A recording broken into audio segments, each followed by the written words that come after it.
አሳዝና ግን እዛ እኔ ስበላ ሽምብራው ነው የሚታወቀው እንጂ አሳው አይታወቅም። እዚህ ዶሮ ነው የሚታወቀው። ዶሮ ነው ሽምብራው ነው ይገበይል ጊዮላላ ሰላም ውድ ቤተሰቦቼ እንዴት ናችሁ? ከሁሉ በላይ የሆነ ፍቅር እግዚአብሔር አምላክ ለሁላችን ያድለን። ዛሬ እንደዚህ ወንድሞቼን ያስደሰተ ምግብ እናዘጋጃለን። እሱም የሽምብራ አሳ ወጥ ነው እና ሽምብራ አሳ ወጣችን ለማዘጋጀት መጀመሪያ ኩኪሳችንን ነው የምናዘጋጀው እና የሽምብራ ዱቄት አዘጋጅቻለሁኝ። ለሱ ላይ ትንሽ ጨው እንዲሁም ኮረሪማ ዘይት ጨምሬ ትንሽዬ ውሃ ጠብ እያደረኩኝ አቦካዋለሁ ማለት ነው። እኔ አንድ ጊዜ ጨመርኩት በቅቶታል። እንደዚህ ቆንጆ አርጌ ካቦካሁት በኋላ ዳምጠዋለሁ ማለት ነው። ቤተሰቦቼ እናንተም ቪዲዮኒ ለማሳጠር ብዬ ነው በደንብ አርጌ ነው ጊዜ ወስጄን ያሻውትኝ። በደንብ አርጋችሁ እሹት። ምክንያቱም በኋላ የምናዘጋጀው ኩኪስ እንዳይሰባበር ወይ ደግሞ እንዳይፈረካክሽ ያደርግልናል ማለት ነው። እና ይሄንን መንገድ ተጠቀሙ። ዘይት ደግሞ ስታጨምሩ እንዳታበዙ። ሌላው እንደዚህ ከዳመጥኩት በኋላ በቢላ ተጠቅሜ እኔ በዚህኛው መንገድ ነው ቀላል አይነት መንገድ ነው ማሳያችሁ።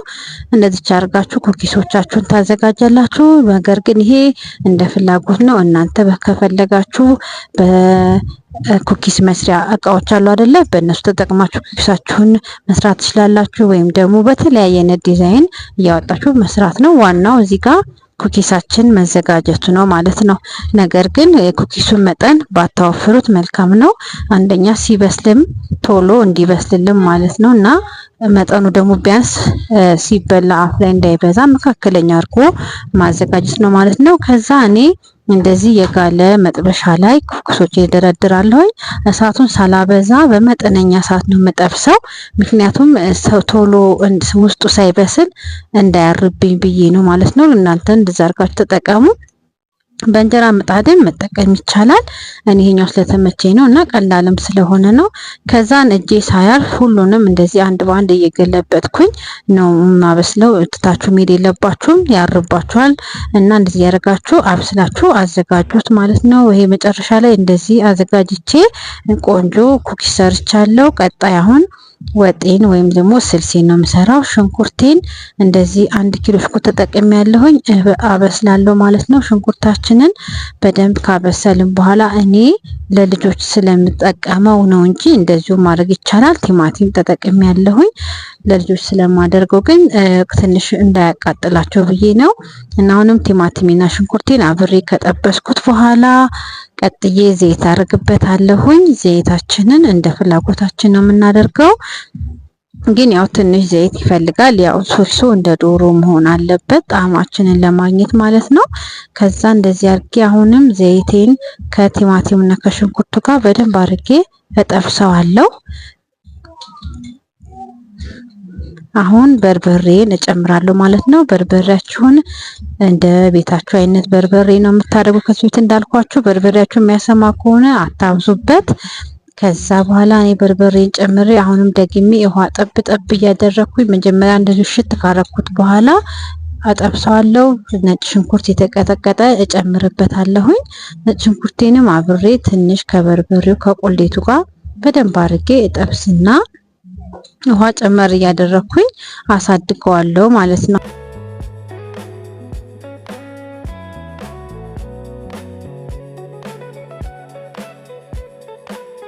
ይሄው አሁን እንደዚህ እንደምታዩት ቆንጆ ሆኖ ዘይቱም ትፍት አድርጎ ተቁላልቶልኛል። አሁን በቀጣይ የማደርገው ምንድነው ማለት ነው መከለስ ነው። ይሄንን የሚበቃኝን ያህል በጣም ውሃ ሳታበዙም በጣም ሳታሳንሱ ትከልሱታላችሁ። ምክንያቱም ውሃ ካነሰውም በጣም ይወፍርባችኋል፣ ከበዛበት የሚቀጥንባችኋል። ስለዚህ ልክ ኩኪሱ ሲገባ ኩኪሱን ለሚያርሰው ያህል አርጋችሁ ነው ውሃ የምትከልሱት ማለት ነው። እሺ ልክ እንደዚህ ሲንተከተክላችሁ ማለት ነው። አሁን ይበቃዋል። አሁን ያዘጋጀነውን ቅድሙን ኩኪሳችንን እንጨምራለን። ቤተሰቦቼ እዚህ ጋር ማወቅ ያለብን ነገር እንደ ብረት ድስታችሁ ሁኔታ ነው የሚወስነው። እኔ ብረት ድስቴ ሳሳ ስለሚል 1 ደቂቃ ያህል የሚሆን እሳቱ ላይ ተዋዋለሁኝ ትንሽ እንዲርስልኝ ማለት ነው። ምክንያቱም ስስ ስለሆነ ብረት ድስቱ ቶሎ ይቀዘቅዝብኛል። ለዛ ነው።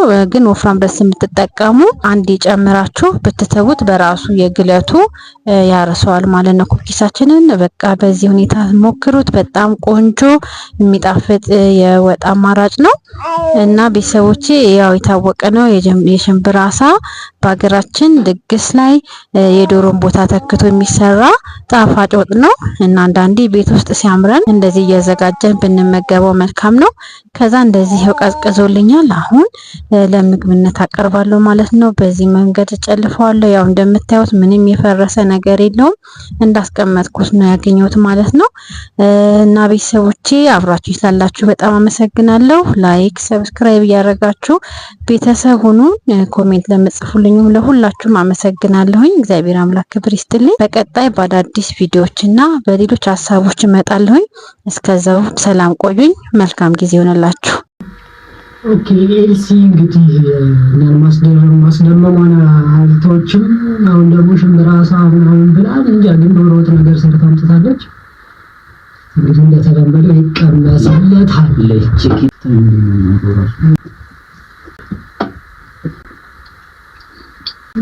አንዳንዴ በጣም ስትደሰቱ በእንባ ነው ደስታችሁን መግለጽ ያለባችሁ። እንደዚህ ወርገን እንበላለን። ቼክ ኢት አውት በላይ ነው እና ለማንኛውም እኔ ጋር የለኝም። በጣም ትለያለች። ይሄንን ሰርታችሁ መሞከር ግዴታችሁ ነው። በጣም ፍላጎት ሳይሆን ግዴታ ነው። ድግስ ወይ ቤት ምናምን አሁን እበላለሁ ሽምብራ አሳ ምናምን፣ ግን እዛ እኔ ስበላ ሽምብራው ነው የሚታወቀኝ እንጂ አሳ አይታወቀኝ። እዚህ ዶሮ ነው የሚታወቀው። ዶሮ ነው ሽምብራው ዶሮ ነው። ገብርኤል ኬወላላ ኤልሲ ኤልሲ ኤልሲ